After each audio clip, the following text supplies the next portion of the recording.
কৃষ্ণৰাম সকলো দৰ্শককে স্বাগতম জনাই।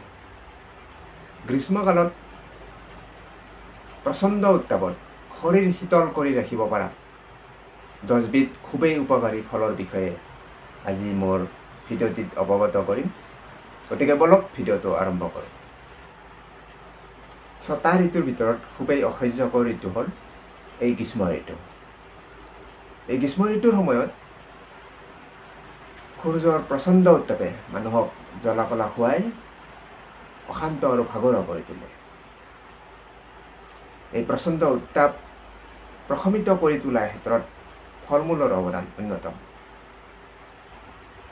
এই গৰমৰ দিনত নানাবিধ ৰোগ প্ৰতিৰোধ আৰু নিৰাময় কৰাৰ ক্ষেত্ৰতো ফল মূলে বিশেষভাৱে সহায় কৰে।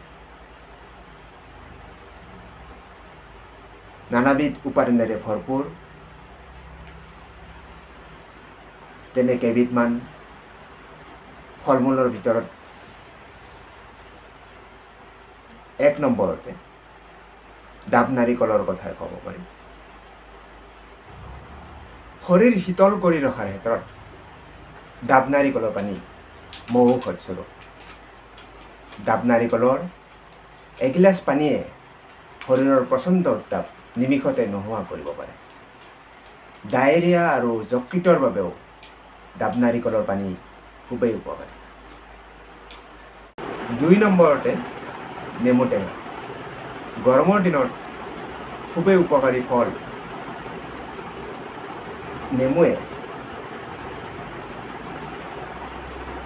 বিভিন্ন ধৰণৰ ছালৰ ৰোগ যেনে ঘামচি, খুজুতি ইত্যাদি দূৰ কৰাৰ ক্ষেত্ৰত বিশেষভাৱে অৱদান কৰে। গৰমৰ দিনত চেনি নিমখ মিহলাই নেমুৰ চৰ্বত খাব পাৰিলেও আমাৰ শৰীৰটো শীতল হয়। গ্ৰহণী, চৰ্বি ইত্যাদি আঁতৰ কৰাৰ ক্ষেত্ৰতো নেমুৰ অৱদান অন্যতম। 3 নম্বৰতে তিয়ঁহ। গৰমৰ দিনত শৰীৰ শীতলকাৰী ফল তিয়ঁহ খাব পাৰিলে আমাৰ শৰীৰটো সুস্থ সবল হৈ থকাৰ লগতে এই তিয়ঁহে আমাৰ বৃক্কত পাথৰ জমা হ'ব নিদিয়ে আৰু লগতে এই তিয়ঁহ চকল চকলকৈ কাটি আমাৰ চকুৰ ওপৰত লগালে চকুৰ উজ্জ্বলতা বাঢ়ে, লগতে চকু ঠাণ্ডা কৰি ৰাখে। 4 নম্বৰতে অমিতা। গৰমৰ দিনত শৰীৰ শীতল কৰি ৰখাৰ ক্ষেত্ৰত অমিতাৰ অৱদান অন্যতম। ফলৰ ভিতৰত অমৃত বুলি পৰিচিত পকা অমিতা কেঁচুমৰীয়া, জণ্ডিছ, মেলেৰিয়া আৰু কোষ্ঠকাঠিন্য ৰোগীৰ বাবেও খুবেই উপকাৰী। 5 নম্বৰতে বেল। গৰমৰ দিনত বেলৰ চৰ্বত খালে শৰীৰ শীতল হোৱাৰ লগতে ই আমাৰ চকুৰ ৰোগ প্ৰতিৰোধ কৰাৰ ক্ষেত্ৰতো সহায় কৰে। 6 নম্বৰতে ডালিম। গৰমৰ দিনত ডালিম খালে তৃষ্ণা দূৰ হোৱাৰ লগতে আমাৰ শৰীৰো শীতল পৰে। এই ডালিম কৰ্কট ৰোগীৰ কাৰণেও খুবেই উপকাৰী আৰু লগতে ডালিম খালে আমাৰ শৰীৰত তেজ বৃদ্ধি হয়। 7 নম্বৰতে মৌচুমী। গৰমৰ দিনত মৌচুমীৰ পৰা প্ৰস্তুত কৰা চৰ্বতে আমাৰ শৰীৰ শীতল কৰি ৰখাৰ লগতে এই মৌচুমীৰ ৰস আমাৰ ছালৰ কাৰণে আৰু পেটৰ কাৰণেও খুবেই উপকাৰী।